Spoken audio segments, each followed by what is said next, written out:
find the Grail, you must look to the stars.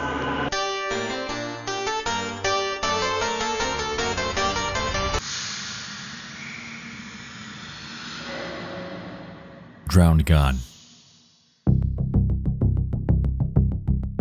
A 1996 point-and-click video game created by a man named Richard Horn, also known as Harry Horse. Stemming from the idea that the scientific origins of humanity are a lie, the game plays like an eerie looking glass into a disturbed mind. The game is, for all intents and purposes, a product of its time, and it was received mostly well.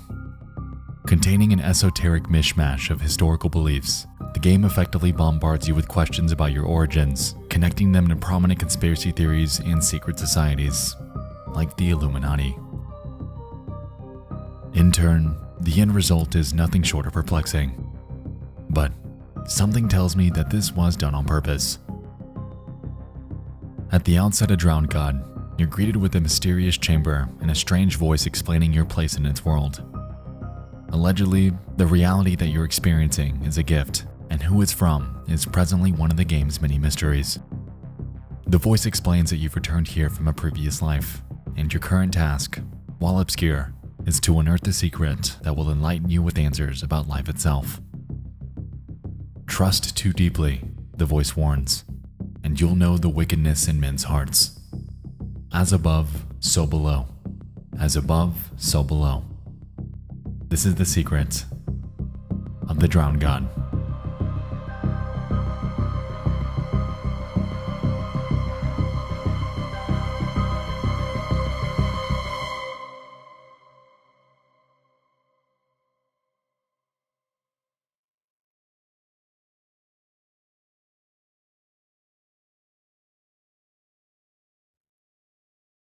Something about 1990s PC games have this charm about them, and it's eerily pleasant.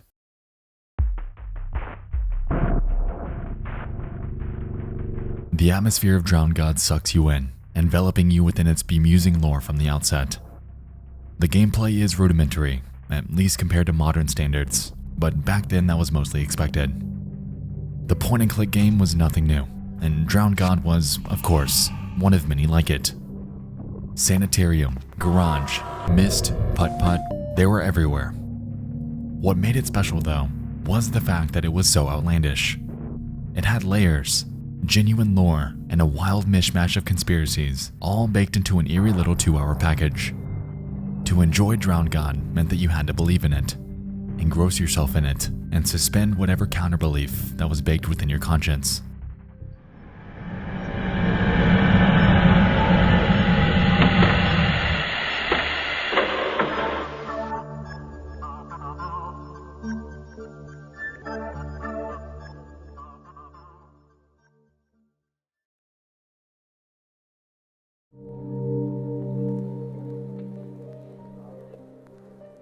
After the introductory monologue, you're left in a chamber called the Bequest Globe.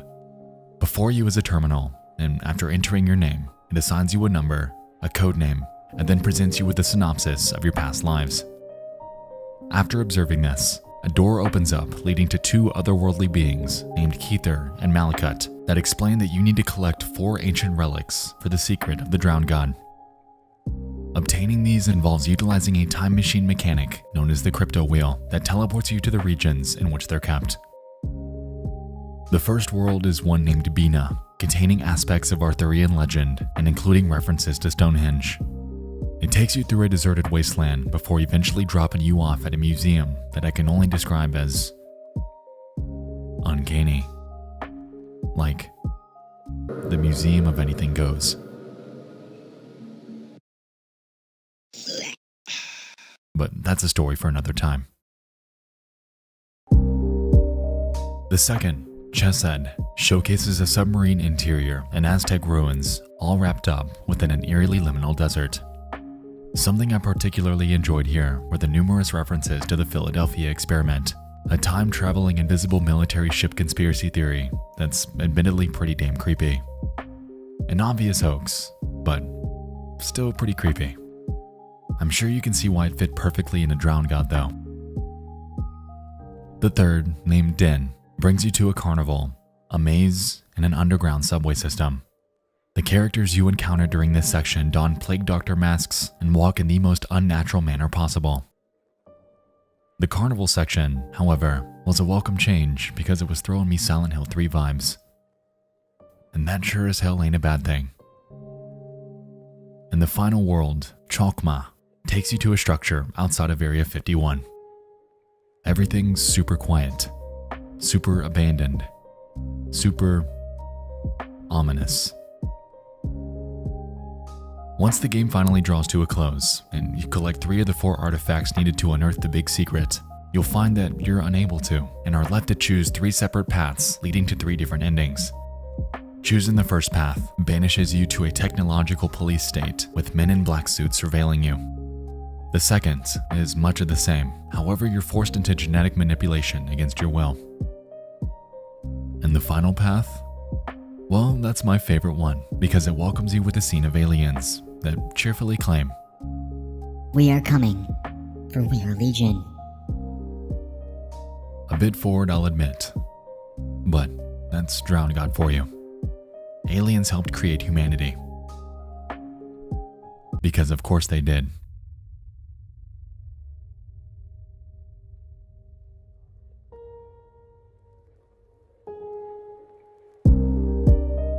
Now, Drowned God within itself is undoubtedly creepy and absolutely warrants an entire review video of its own.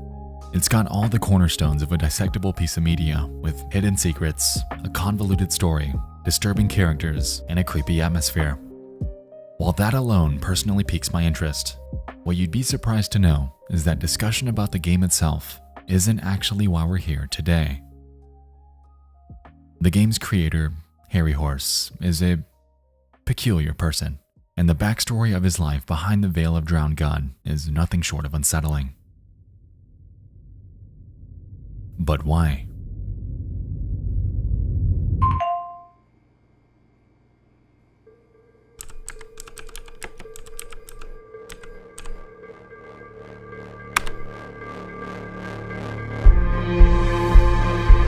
Reports had come out nearly a decade after the game's release that Harry Horse had passed away in a Romeo and Juliet-esque suicide pact with his wife Amanda Williamson. The couple allegedly overdosed on painkillers and died in each other's arms, with some outlets describing the scene as deeply moving and the final expression of the great love story that was their life together. While this may initially seem grievous, subsequent discoveries would later reveal that the reality of the situation wasn't quite so simple.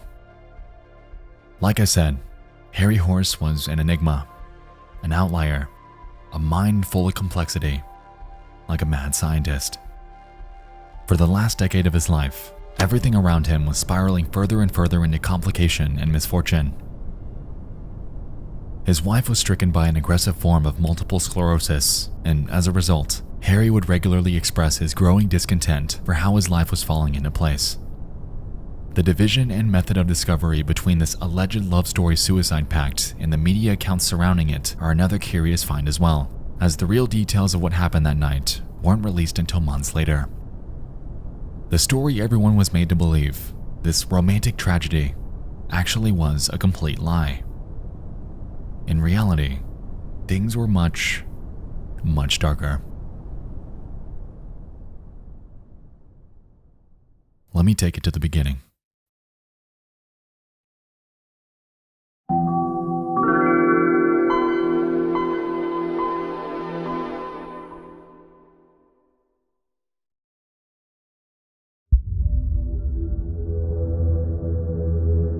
It's the 9th of May 1960. A boy is born to a Joe and Derek Horn of Warwickshire, England. They name him Richard, and he would be the first of 4 children. For most of his childhood, things are pretty good.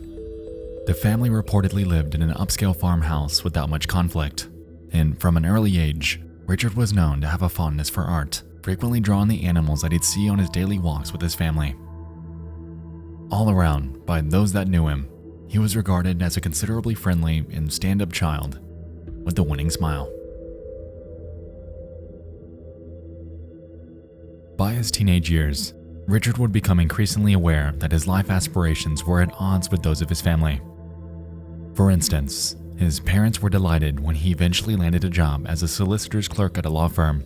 However, this occupation opened his eyes to where his passion truly was. Not in law, but in art. After quitting a short while later, and around the time he turned 18, he'd leave his home for Edinburgh, Scotland in hopes of sneaking into college art classes. He changed his name from Richard Horn to Harry Horse around this time as well, which his family believes was his method of burying his past life entirely. A rift that we'll soon find noteworthy. If you look like a student and you act like a student, then you basically are one. Harry claimed was his philosophy at Edinburgh University, and it seemed to have ultimately paid off, as just 5 years later, he'd release his debut children's book, to remarkable success. His method of pulling this off, however, involved a significant amount of lying and persuasion. Allegedly, he had contacted the would-be publisher Canongate, posing as an agent and claiming that they should check Harry's work out. Needless to say, he ultimately landed that interview, and the rest is history.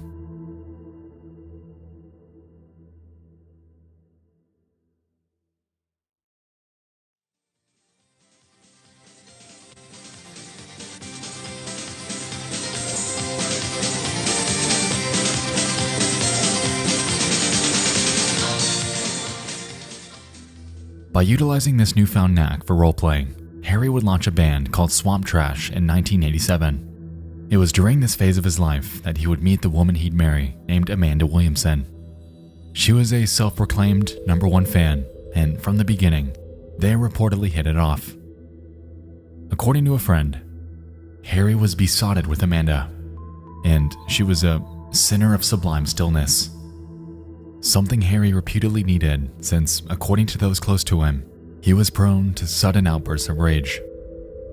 From co-workers to bandmates, what most were unaware of was the fact that Harry would lash out for seemingly no reason, leaving them frequently taken aback by his polarity. "I hate fucking dealers. They're the parasites of the art world. Profit margin obsessed, greedy individuals with no true understanding of art," he once unloaded onto a Scotland art dealer. It was because of this notion that his peers would see him as a nice guy, no doubt. However, he had his demons and was, undoubtedly, unpredictable.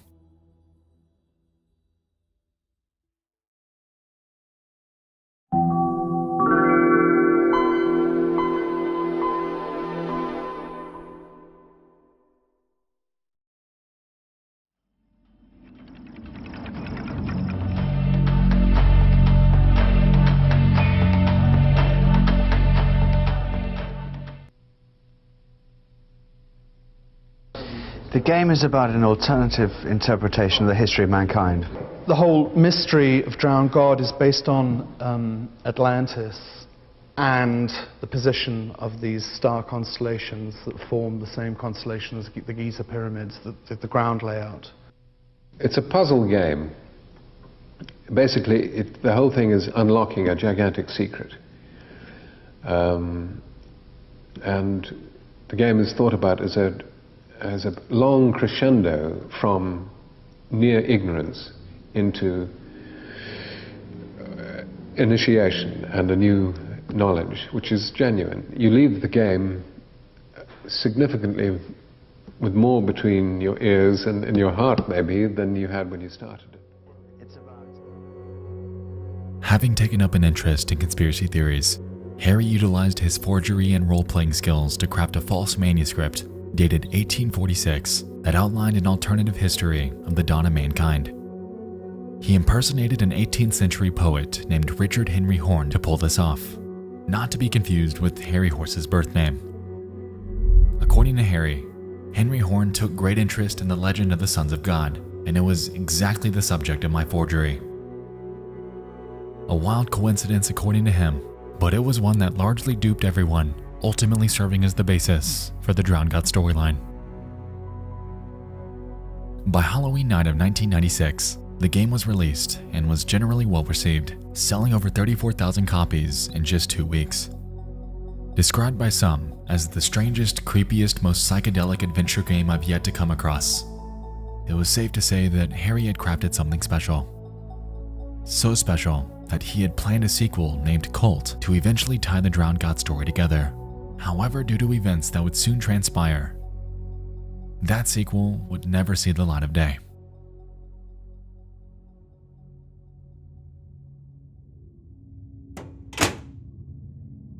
Contrary to his success in his professional life, Harry's personal life was crumbling. Amanda was officially diagnosed with an aggressive form of multiple sclerosis, leaving her health to rapidly deteriorate, and by the early 2000s, she was confined to a wheelchair. This downward spiral would carry on for the better part of the next decade, and those close to them could observe Harry's mental state mirroring this. After a myriad of smaller moves and life changes during the next few years, the pair would adopt a cat and a dog named Rue, and in 2004, they'd set up camp one final time near Amanda's immediate family in Shetland, Scotland. It was there where Harry was out of his element. As time would pass, his workload for caring for Amanda would increase, yet at the same time, his mind had a nagging desire to work back in Edinburgh. To Harry, the months began to feel longer. He was becoming increasingly uninspired, and by May of 2006, it was observed by his peers that his demeanor had reached somewhat of a breaking point. Catalyzed by the sudden passing of their dog Rue, he became indifferent, incalculable, and it resulted in a multitude of incidents. According to the Sunday Times, he berated a Shetland art gallery for its pretentious paintings. He punched a hole in a wall at a home during a bout with a social worker who was disputing Amanda's disability benefits. His family's relations were reaching a terminal phase, and he eventually cut contact with each of them. "I'm in a living hell," Harry once claimed, and this island that was supposed to be their home of tranquility was beginning to feel more and more like a prison cell.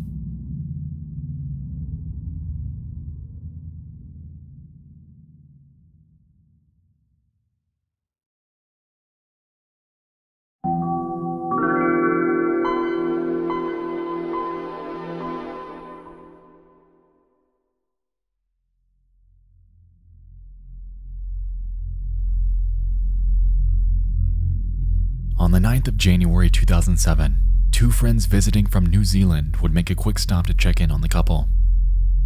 During their stay, Harry purportedly wasn't himself and was firing off claims such as, "It's a wonderful night for a killing." According to them, Amanda didn't want them to leave after their visit either. However, against their wishes, they left anyway.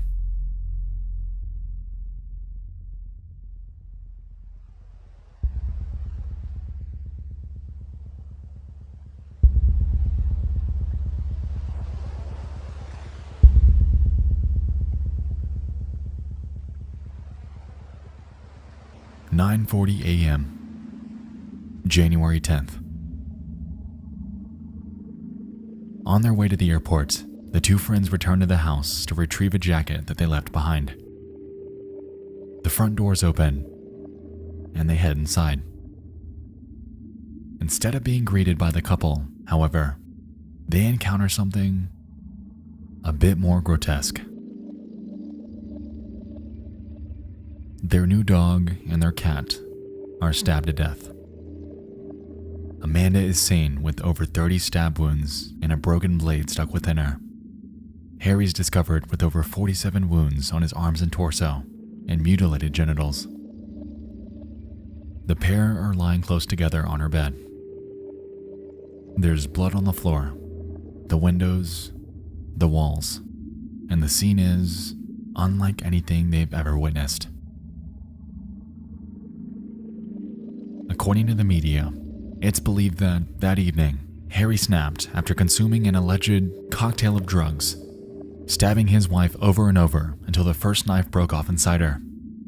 He grabbed another and continued stabbing her before shifting his attention to their two pets, and after killing them, he would turn the knife on himself, stabbing his own torso and genitals until both Amanda and he bled to death.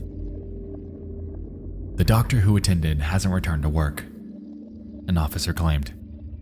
It's the worst thing he's ever seen.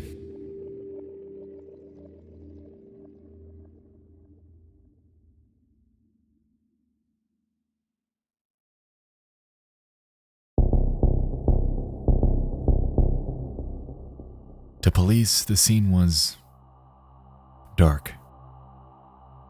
They went on record to claim that a murder like this hadn't happened in the Shetland Islands in over 15 years prior to the incident. The area was closed off and the investigation began privately.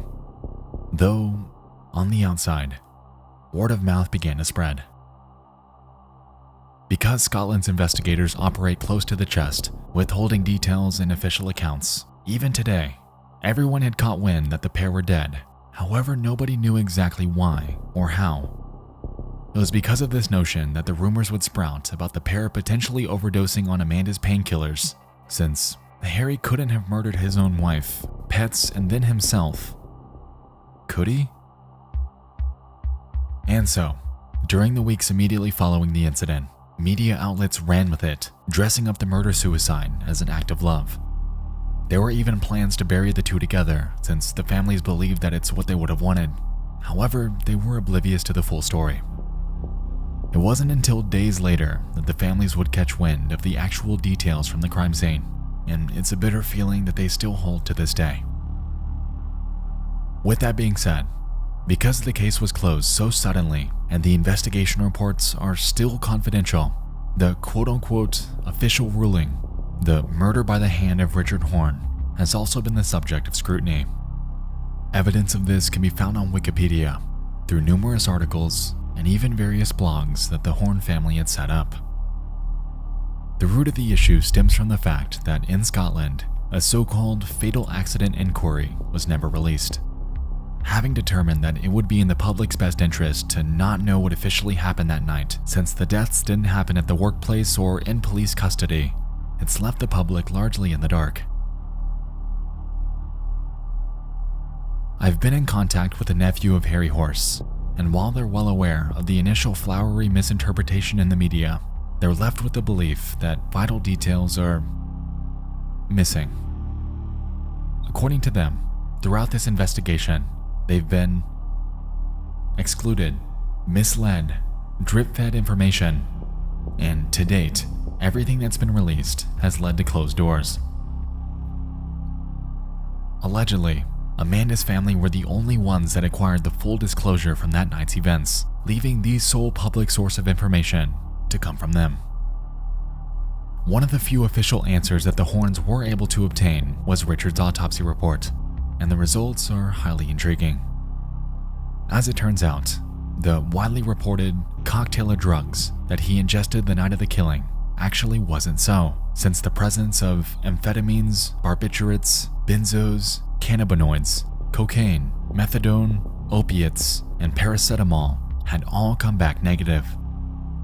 And the same goes for his blood alcohol and urine alcohol levels, which were also at zero. Aside from elevated levels of the antidepressant amitriptyline, he was otherwise entirely sober during this, leading the family to further question how he'd be able to pull off 47 self-inflicted stab wounds on top of self-mutilation. Were they murdered? A document they curated claims. To date, a high court judge and forensic psychologist, amongst others, believe so. Someone got away with murder, but can we prove it? Only time will tell.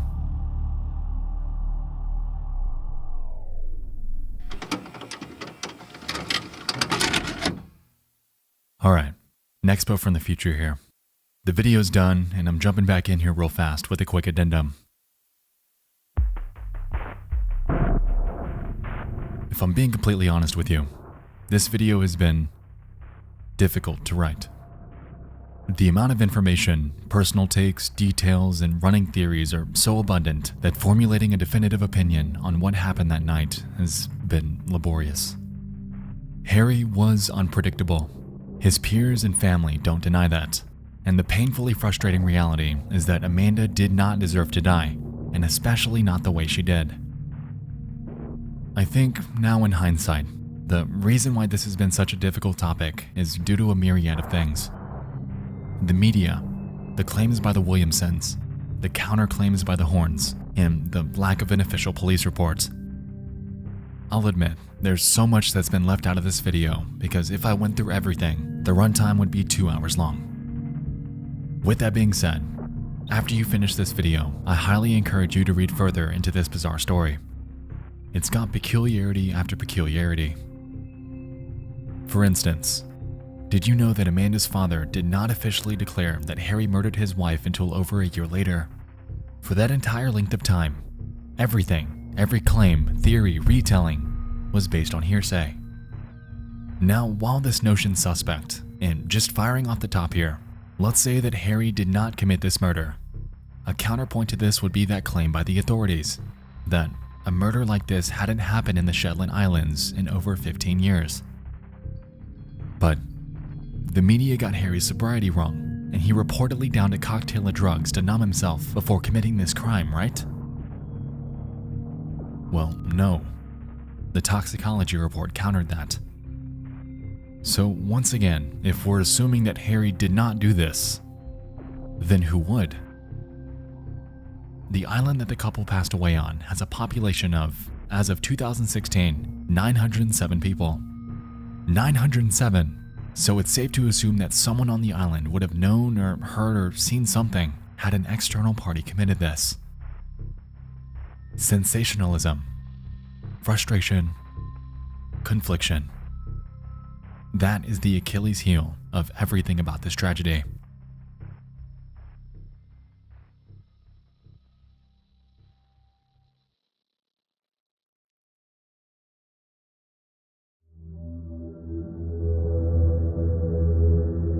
The story of Amanda Williamson and Harry Horse is a metaphorical amalgamation of tension, devolvement, and madness. After leading a life of lies, Harry Horse had found great success in his professional life. However, the reflection of himself and his personal ultimately created a character that he grew further and further from recognizing. The events that played out that night are the summit, the breaking point of a relationship that could have been, should have been so much better. Yet the circumstances that surrounded them ultimately crumbled into calamity. It's been regarded by many as the perfect catastrophe rooted in lunacy. Killing the ones you love before turning the knife upon yourself is a testament to the burning resentment that was buried within him all along. Well, at least that's how it was portrayed in the media. And that's the main issue with this entire predicament. It's one that's wrapped up in he said, she said, media sensationalism, and journalistic misinformation. Ultimately, cruel distortion or not, this entire affair has taught us to never take anything at face value. Whether the events that played out on January 10th were a gruesome murder-suicide by an unpredictable husband that lost his mind, or were the work of an external group of individuals that got away with homicide, what's undeniable is the notion that the legal system in Scotland is frustrating, ultimately leaving us with limited information on not only Harry Horse himself, but Amanda Williamson, their families, and everyone else that surrounded them.